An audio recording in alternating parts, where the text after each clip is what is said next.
เหมียวเด็กน้อยใครมาใหม่เด็กน้อยใครมาใหม่ตอนนี้ก็มีญาติธรรมชาวสวนอยู่ข้างๆวัดเนี่ยนะไปพบกับเหมียวเห็นมี2เหมียวจะไม่เห็นแม่เขานะเดี๋ยวขอทราบละเอียดเป็นไงบ้างครับคุณครูชมครับสาธุไม่รู้ว่าแม่มันอยู่ที่ไหนพอดีเขาไปอยู่ที่สวนนะครับก็เลยสงสารเราไม่มีอะไรให้มันกินก็เลยฝากหลวงพ่อกับสงสารเขาครับสาธุครับก็ถ้าเจอเขาแบบนี้นะเห็นแล้วสงสารถ้าปล่อยนั่นก็ลำบากอยู่อดข้าวอดน้ำนะไม่มีที่อยู่ที่กินก็ถ้าเจอก็เอามาไว้ที่วัดนี่แหละจะช่วยดูแลเขาให้นะครับผมครับซึ่งโยมก็เป็นชาวสวนอยู่ที่นี่ทำสวนอยู่ใกล้ๆวัดทางไปประมาณสักกิโลได้ไหมกิโลเมตรได้กิโลนึงกับขอโมทนาสาธุเด้อสาธุหลวงปู่กำลังเก็บกวาดบ้านน้องอยู่พอดีมีโยมเอาเพราะว่าพบแมวใครไม่รู้2ตัวไม่มีแม่มีแต่ลูกเห็นมันแล้วสงสารเขาเปียกน้ำเปียกปอมหมดฝนก็ตกด้วยก็เลยจับมาไว้ให้หลวงปู่ดูแลนะเดี๋ยวกำลังจัดบ้านอยู่นะจะได้เอาข้าวเอาน้ำให้เขากินไม่ได้กินข้าวกินน้ำมากี่วันไม่รู้เนาะเดี๋ยวจัดให้นารูแมวเนาะโอ้ยหิวโอ้ยหิวอย่าละกินอย่าแล้วลูกโอ้ไม่ได้กินมาหลายวันมั้งเนี่ยพี่อยู่ที่บ้านไม่กวนน้องเลยวันเกิดมาใหม่แม่ก็ไม่มี2เมียกันน่าจะประมาณสักเดือนกว่าได้บ้างเนาะเดือนหรือ2 เดือนโอ้ยกินอาหารได้แล้วน่าจะ2 เดือนแล้วเนาะเดือนกว่าเท่ากับชุดนั้นเลยเท่ากับชุดมะไฟมะกรูดมะนาวเนี่ยเท่ากันเนี่ยเท่ากับเนี่ยชุดแม่ลูก3เนี่ยเนาะมะเฟืองมะไฟมะกรูดมะนาวเนี่ยเท่ากันเลยเนี่ยโอ้เท่ากันเลยกินเยอะเลยลูกเปียให้กินก่อนจุบไม่ต้องเข้าไปในถาดก็ได้ลูกอยู่ข้างนอกก็ได้เข้าไปอย่าหิวกินจุบกินใหญ่กินเยอะลูกกินเยอะเนาะเดี๋ยวบัวจัดที่นอนให้นะจัดที่นอนเอากระบะทรายมาให้อันนี้ได้ของกินแล้วได้อาหารแล้ว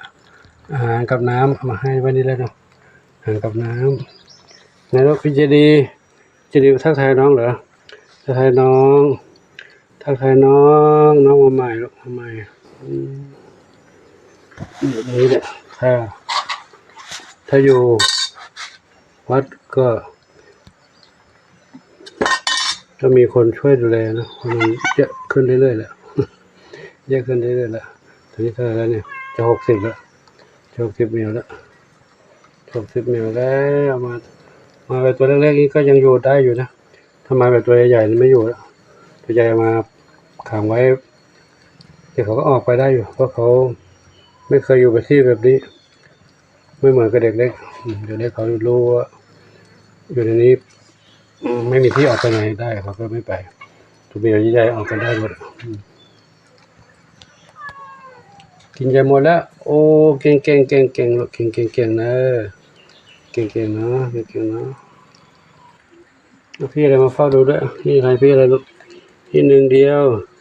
ก็ผู้หญิงเหมือนกัน1 เดียวก็ผู้หญิงเคย1 เดียวยังไม่เคยมีลูกแต่ก็ชอบเด็กแมวผู้หญิงจะชอบเด็กจะช่วยดูแลให้ช่วยดูแลเรื่องการเป็นอยู่สร้างความคุ้นเคยสร้างความอบอุ่นให้เด็กๆได้เมียตัวผู้บางตัวก็ทำเหมือนกันก็ชักรับเหมือนกันแต่ถ้าแม่แมวที่เขาเคยมีลูกแล้วเขาไม่ชอบเด็กเขาจะกัดเขาไม่ชอบแล้วเขาเบื่อเด็กแล้วเพราะเขาเคยเลี้ยงมาแล้วเขาไม่ค่อยชอบลูกเขาพยายามกัดไล่ออกไปอยู่ไกลๆเลยเอาละอยู่ดีวัดรู้เรื่องอยู่ในวัดนี้เรื่องปู่เก็บบ้านก่อนเนาะกล่องนี้ไม่ได้ใช้นานแล้วกล้องก่อนไม่ได้ใช้จากใยขึ้นเต็มเลยปู่จัดให้เขาเนาะอันนี้ก็อยู่กับ2 เมียวได้อยู่กว้างขวาง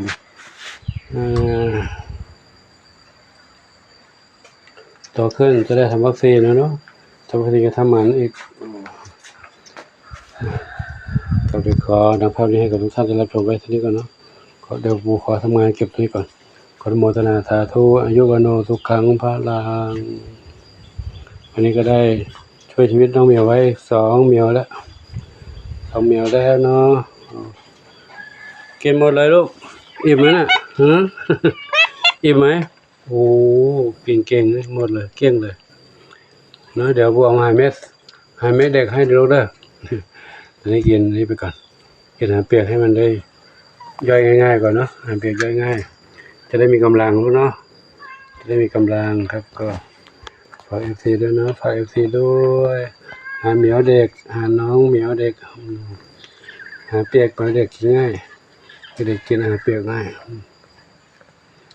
ครับขอโมทนาสาธุ